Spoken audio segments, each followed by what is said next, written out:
The coronavirus outbreak is spreading across the world and it's got a lot of people asking questions. How bad is this? Is there a vaccine? And what can we do to protect ourselves? Well, step one, don't panic. We're going to break it down.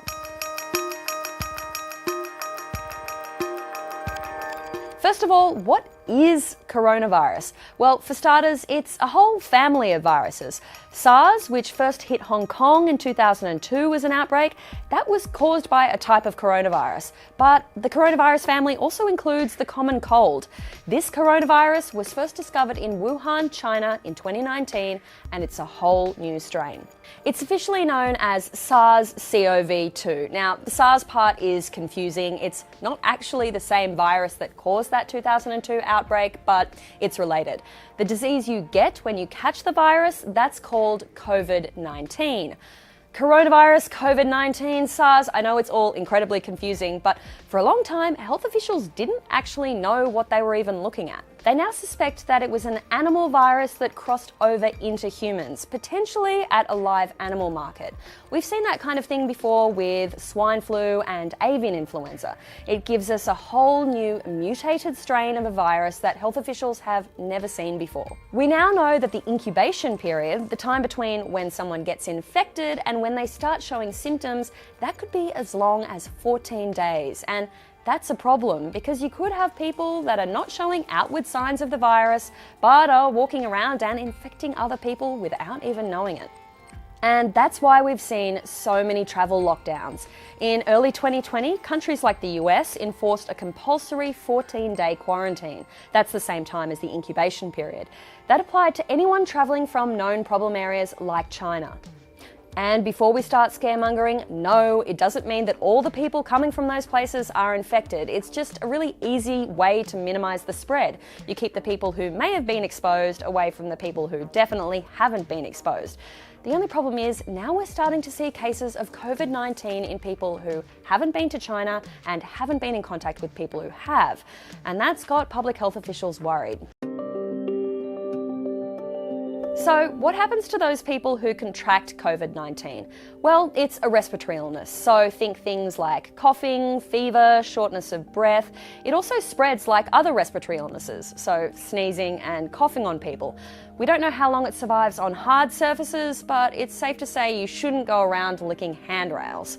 But it's also not a sudden death disease. It doesn't seem to be as severe as we first feared, but it does seem to be quite transmissible. And some people have very mild symptoms or possibly even no symptoms at all.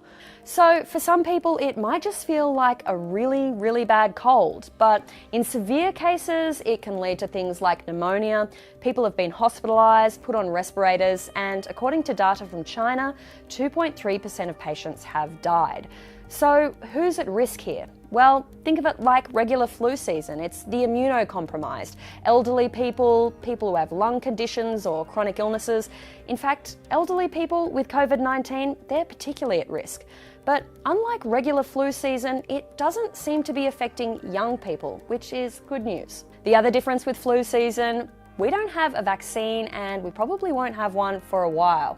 Because we're dealing with a new strain here, scientists need time to develop the vaccine and put it through tests and trials to make sure it's safe and that it's actually effective. Although this is the fastest we have ever gone from a sequence of a virus to a trial, it still will not be any applicable to the epidemic unless we really wait about a year. So no vaccine anytime soon. But it's not all bad news. Remember, the CDC said that not all cases will be severe, and 2% is a low mortality rate, especially when you consider it to things like the most recent Ebola outbreak, where 50% of people infected died. But the problem is just how transmissible it is and therefore how many people could become infected. When we start to get into pandemic territory where large parts of the population are getting infected and the virus is spreading across international borders, then that 2% mortality figure gets really terrifying. Not only that, but our hospitals will be incredibly stretched. They will be dealing with a lot of severe cases and they may not have the resources to cope. So what's the hope here? Well, no, you don't need to go and stockpile 6 months worth of food. Nobody wants to be eating sardines that long. No, the answer is kind of basic, and it's also within our reach. And that's standard public health measures, hygiene, things like washing your hands. Do it way more than you think you need to. Soap and water, and for at least 20 seconds.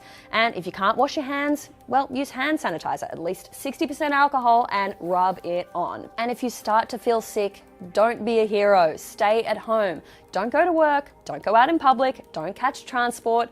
Yes, you will get very bored, but that's better than being patient zero in your neighborhood. Isolate yourself at home and make sure you clean high-touch surfaces, things like door handles, bathroom fixtures, your phone. And if you do need to go to the doctor, make sure you call ahead so that they can protect themselves. And one last thing, I can't emphasize this enough. Cover your coughs and sneezes, and not with your hand. Just remember to destroy all bacteria. DAB. Door handles, laptops, benches, like everything in the bathroom. Sorry, I'm just making a list. We got more videos you can watch here. The couches, I'm gonna have to wash all the sheets and towels.